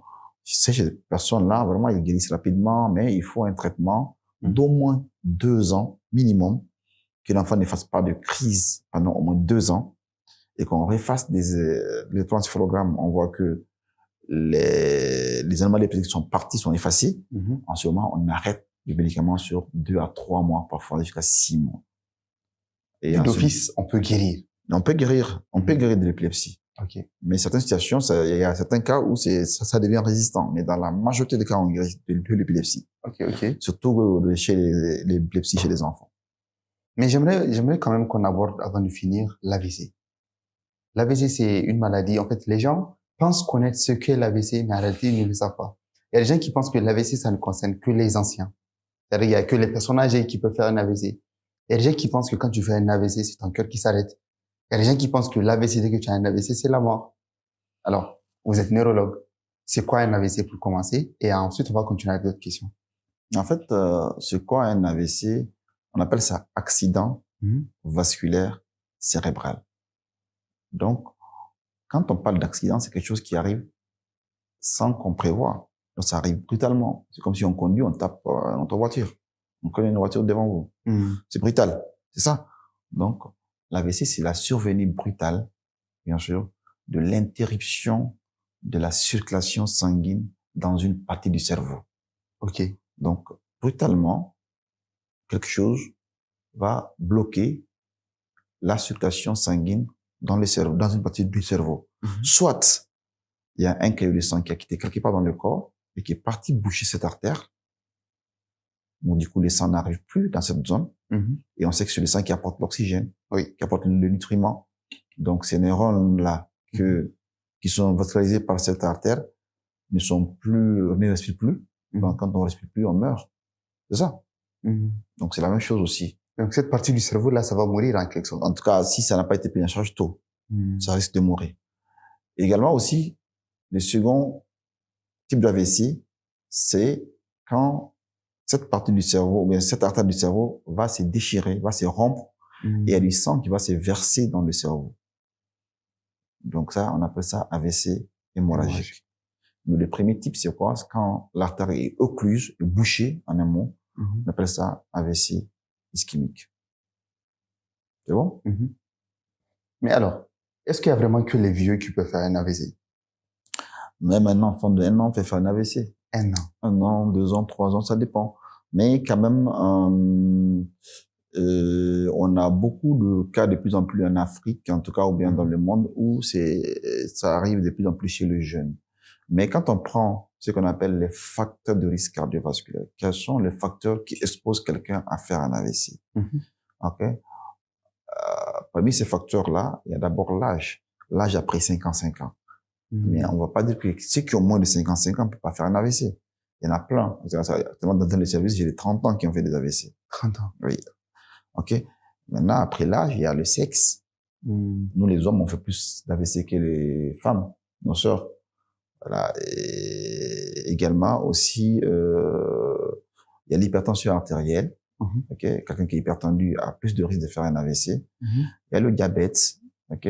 Il y a le trouble de cholestérol, donc la mauvaise graisse qu'on appelle le LDL. Quand c'est très élevé, ça peut provoquer l'AVC. Il y a le tabac, il y a l'inactivité physique, la sédentarité. La sédentarité, il y a la malbouffe, bien sûr. Encore, oui, ça vient partout, la malbouffe, et aussi l'inactivité sportive. Et également aussi, il y a les drogues actuellement que nos jeunes, en tout cas, sont en train de prendre, donc tels que le cannabis, d'autres drogues, en tout cas, qui sont pas bons pour le corps humain et surtout pour les artères du cerveau. Donc, c'est en train des spasmes. Les spasmes, c'est que l'artère va se contracter comme ça et puis ça se contracte. Donc, du coup, il n'y a pas de sang qui passe. Le sang ne passe pas. Voilà. Donc, c'est tout ça là, c'est des facteurs qui provoquent, bien sûr, et qui peuvent augmenter le risque de faire l'AVC. Mais quand on n'a pas ça, comparé à celui qui n'a pas ça et celui qui a ça, ces personnes qui ont ces pathologies ont plus de risque de faire un AVC. Mais docteur, pourquoi est-ce que pendant un AVC, on a la moitié du corps qui ne fonctionne plus? Mais parce que c'est une partie du cerveau qui est bouchée. Parce qu'on sait que chaque partie du cerveau est vascularisée par des artères. Et c'est ces artères qui, depuis le cœur, remontent. OK? Jusqu'à la tête. Jusqu'à la tête. Donc, il n'y a pas une artère qui donne les deux cerveaux en même temps. OK? Mais il y a des connexions entre les artères, qu'on appelle les anastomoses. Donc, exemple, quand il y a l'AVC à droite, OK? C'est quand il y a un cœur de sang qui va boucher le cerveau à droite, c'est que la personne va présenter un déficit à gauche. Et pourquoi? Parce que, bien sûr, on sait que ces faisceaux, les fibres de la motricité, quand ils arrivent un peu au niveau de la jonction entre le bulbe et la moelle épinière, ils vont croiser, ils vont changer de côté. Donc, c'est les fibres du cerveau droit qui vont commander, qui vont commander en gros, si on peut dire, le côté gauche, et les fibres du côté gauche vont commander le côté droit. C'est comme ça que Dieu a fait le cerveau. OK. Mais est-ce qu'il est possible aussi de guérir de ça? Est-ce qu'il est possible de récupérer? Parce que vous avez dit que les parties, en fait, les cellules meurent complètement. Donc, si par exemple, quelqu'un vient avec le côté droit, bon, le bras, la jambe, qui ne fonctionne plus, est-ce qu'il y a moyen, en fait, de récupérer cette motricité? Là, je pense que c'est possible parce que, surtout dans les premiers types d'AVC, qu'on a dit l'AVC ischémique, où c'est les caillots qui bouchent l'artère. Et là, en fait, il y a quelque chose qui va se passer. Dès que le caillot bouche l'artère, Donc, il y a moins de, le sang ne vient pas pour oxygéner. Donc, en ce moment, les cellules nerveuses à ce niveau vont souffrir d'abord. Ils vont souffrir, ils vont pas mourir. OK? Maintenant, plus le temps passe, plus on commence à avoir la mort neuronale. Et plus le temps passe, et plus cette zone va grossir, la zone de la mort neuronale va grossir. Et tant qu'on n'a pas enlevé ce caillot-là, donc si après 4h30, voire 6h selon des études, on voit toute la partie va mourir. Et du coup, là, la récupération devient difficile. Il faut beaucoup de rééducation, OK, pour que la personne récupère. Donc, ça dépend aussi de la taille de l'AVC. Maintenant, dans ce genre de type, dans ce type d'AVC où c'est un caillot qui bouche l'artère, vraiment, le traitement, c'est une urgence. Quel que soit l'AVC, mais dans ce genre où ça bouche l'artère, là, c'est une urgence absolue. Ça, comment vous le saurez, c'est quand vous arrivez tôt à l'hôpital. C'est pour ça que dès que vous avez ces déficits-là, l'urgence, c'est de partir tout de suite à l'hôpital. Pour qu'on puisse savoir quel type. Et comment le savoir? On fait un scanner du cerveau. On fait un scanner du cerveau, on va voir est-ce que c'est l'artère qui est bouchée? Est-ce que c'est le sang qui est versé dans le cerveau? On peut le savoir à travers le résultat. Et on sait que maintenant, si le patient arrive tôt dans le temps, donc en moins de 4h30 du début des symptômes, c'est-à-dire quelqu'un qui a fait son AVC, son déficit moteur à 8h, il faut plus tard, 12h30. Ok, s'il arrive avant 12h30, on fait un scanner, on voit que c'est de ce type-là. On peut l'injecter un produit qui permet de détruire ce caillot de sang, qu'on appelle la thrombolyse intraveineuse. Et cette thrombolyse intraveineuse, il y a des critères. Ok, si la personne répond aux critères et qu'il est dans le temps de cette thrombolyse-là, quand on l'injecte, en tout cas, un patient sur 3 récupère selon les études. Ok. Et au Niger, grâce à Dieu, on peut le faire. On peut le faire et mieux même, parce que c'est un produit qui coûte extrêmement cher. Au début, quand on avait commencé en 2022, c'était à 1,2 million francs CFA le produit. Mais on a eu beaucoup de patients, quelques patients qui ont pu bénéficier de ça, une trentaine. Mais depuis, je pense, c'était juillet, l'État a subventionné ces produits et qui passent de 1,2 million à combien? 100 000 francs CFA. Ah oui. Donc, et c'est disponible à Niamey, et précisément à l'hôpital général de référence de Niamey. Ok. Donc, pour dire que c'est une chance d'être nigérien. C'est pas dans tous les pays qui est subventionné. Vous prenez dans l'Afrique francophone, il n'y a aucun pays où c'est subventionné. Donc, ça reste quand même dans les 1,2 million ailleurs. Oui, et ailleurs, il y a beaucoup de pays où ils font pas ça en public, ils font ça en privé.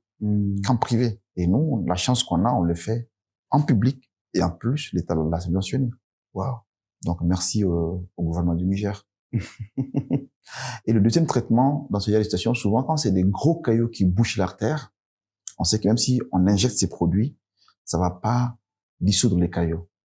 Donc, il faut aller chercher, bien sûr, ce caillot-là à travers des cathéters pour l'aspirer.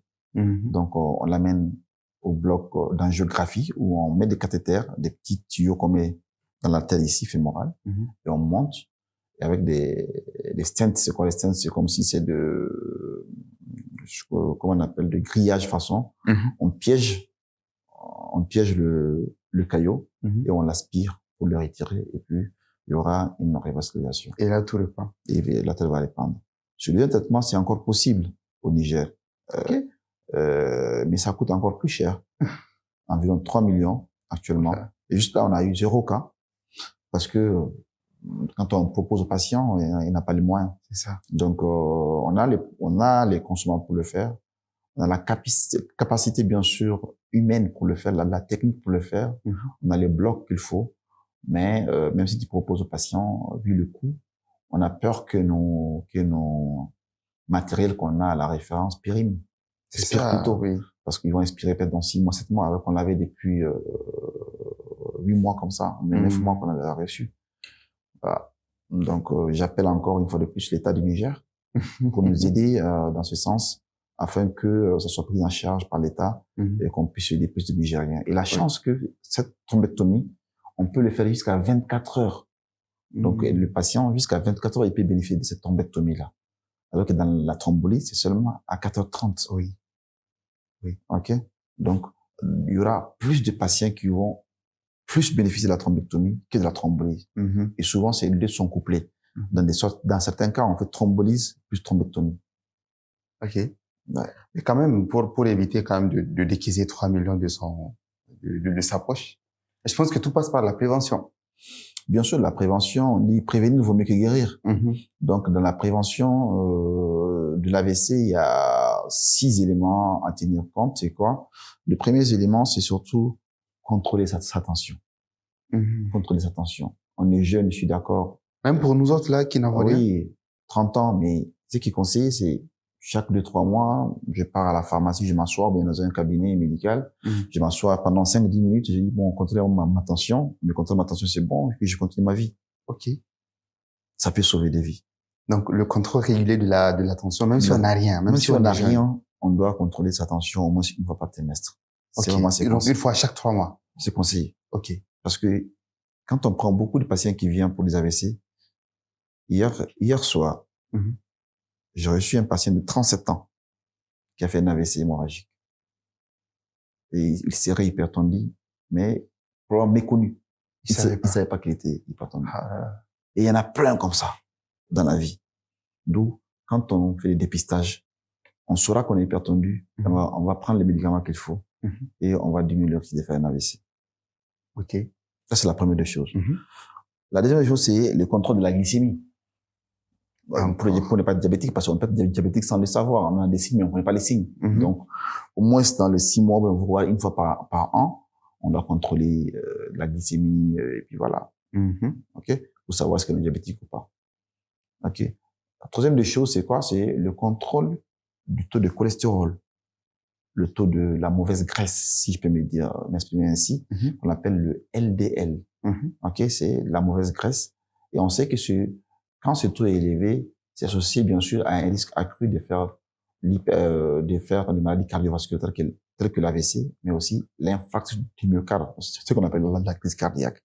Okay. Donc, si on fait ça une fois par an de passage, ok, dans son bilan de santé, au moins on connaît son taux de cholestérol, son taux de mauvais cholestérol, et une fois que c'est élevé, on va vous conduire vers les médecins spécialistes qui vont vous peut-être donner des régimes alimentaires, vous pouvez aussi des médicaments à prendre. Ok. OK?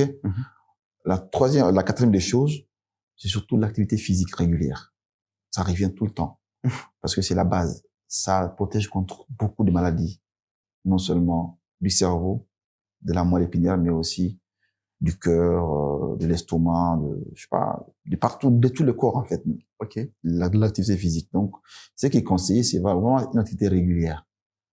Au moins 3 fois par semaine. Oui. Et sur chaque activité, il faut avoir 30 minutes d'activité continue. Ça peut être les footing, ça peut être la marche rapide, ça peut être, je sais pas, le basket, le football, ça dépend des personnes. Quand même, c'est qui va nous permettre de suer un peu et de bouger le corps. Et puis d'avoir le cœur qui va battre un peu plus fort. Et puis ça va pousser un peu les artères vont bouger un peu. OK?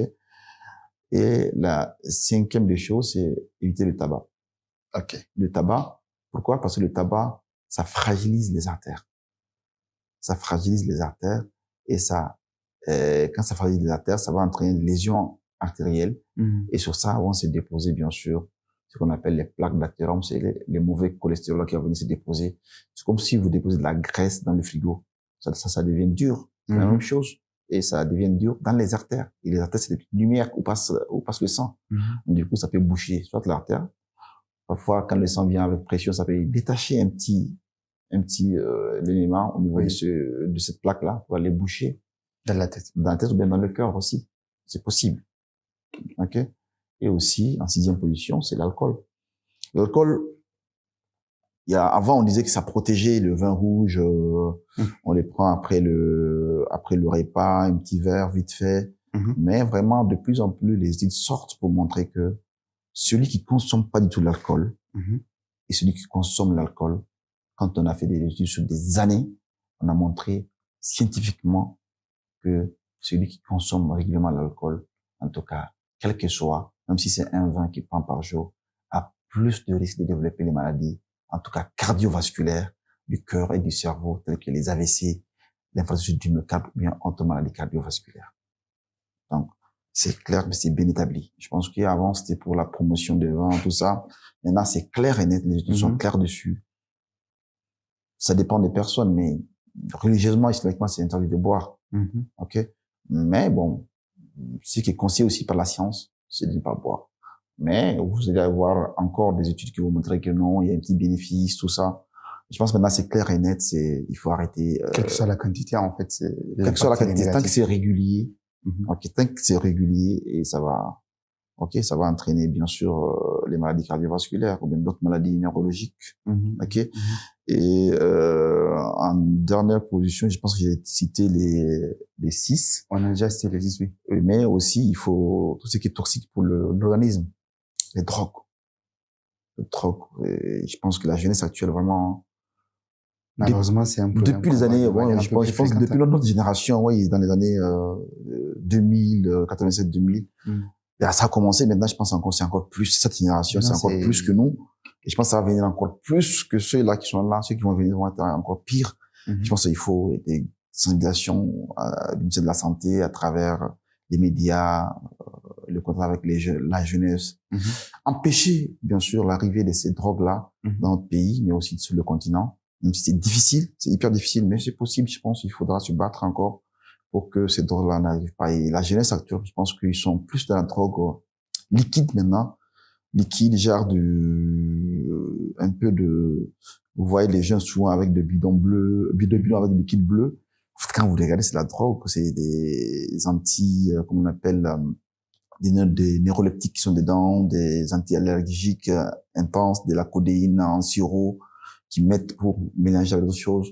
Ils prennent ça. Et je reçois beaucoup de parents avec les enfants. Ils viennent souvent, les enfants qui tremblent, qui sont un peu agressifs. Mais quand je fais sortir le père ou bien la mère, j'ai juste avec l'enfant, parce que moi, je sais que c'est quoi. Et j'ai juste avec lui, il arrive à m'informer que vraiment c'est ça qu'il prend, voilà, et je l'explique. Et il y a des maisons de sévrage, tout ça, mais il faut l'accompagnement de la famille, il faut peut-être éviter les amis, souvent qui influencent beaucoup sur l'enfant. Tout ça, là, je pense que c'est vraiment une éducation familiale, mais aussi Je pense qu'il y a la sociétale aussi. il y a la mauvaise influence, en fait, des médias. Ouais. Et ce qu'on consomme sur les réseaux sociaux. Bah oui. Par exemple, les musiques de rap, en fait, ils font la promotion de quoi? Codéine, la méthamphétamine et tout ça, là. Et eux, ils cherchent, ils prennent. C'est comme ça. Bon, il faut peut-être plus de sensibilisation au niveau de la famille, au niveau sociétal, au niveau local, au niveau régional et au niveau national, partout. Moi, je pense que c'est ça qui va diminuer un peu. Mais il faut surtout la présence des parents. Tant que les parents sont pas présents, je pense que ça risque d'être ça risque de continuer aussi. un grand problème de santé publique après. Actuellement, même maintenant, c'est un problème de santé publique, mais après, ça va être un boom. Et ça va impacter sur la qualité de vie des enfants, sur leur productivité. Et puis, on aura une jeunesse abrutie. Qui veut pas être productif, je veux dire. Docteur Zakaria, quel est le seul et l'unique conseil que vous aimeriez laisser à nos auditeurs, à tous ceux qui regardent en fait cet épisode, sur leur santé neurologique? Prenez soin de votre corps. En gros, c'est ça. Parce que quand on prend soin du corps, on prend soin de l'ensemble des organes du corps. Et en prenant soin du corps, c'est quoi? C'est ce qu'on avait dit, c'est une vie saine, une alimentation équilibrée, activité sportive, sommeil, dormir bien, et surtout moins de toxiques. Et je pense que quand on fait ça pour l'ensemble des organes du corps humain. Et non seulement pour le cerveau, parce que on traite pas le cerveau, on traite l'être humain. On traite pas le système nerveux de quelqu'un, on traite un corps humain. Donc, tout est interconnecté. Voilà. En gros, ça que j'ai à dire. Merci beaucoup.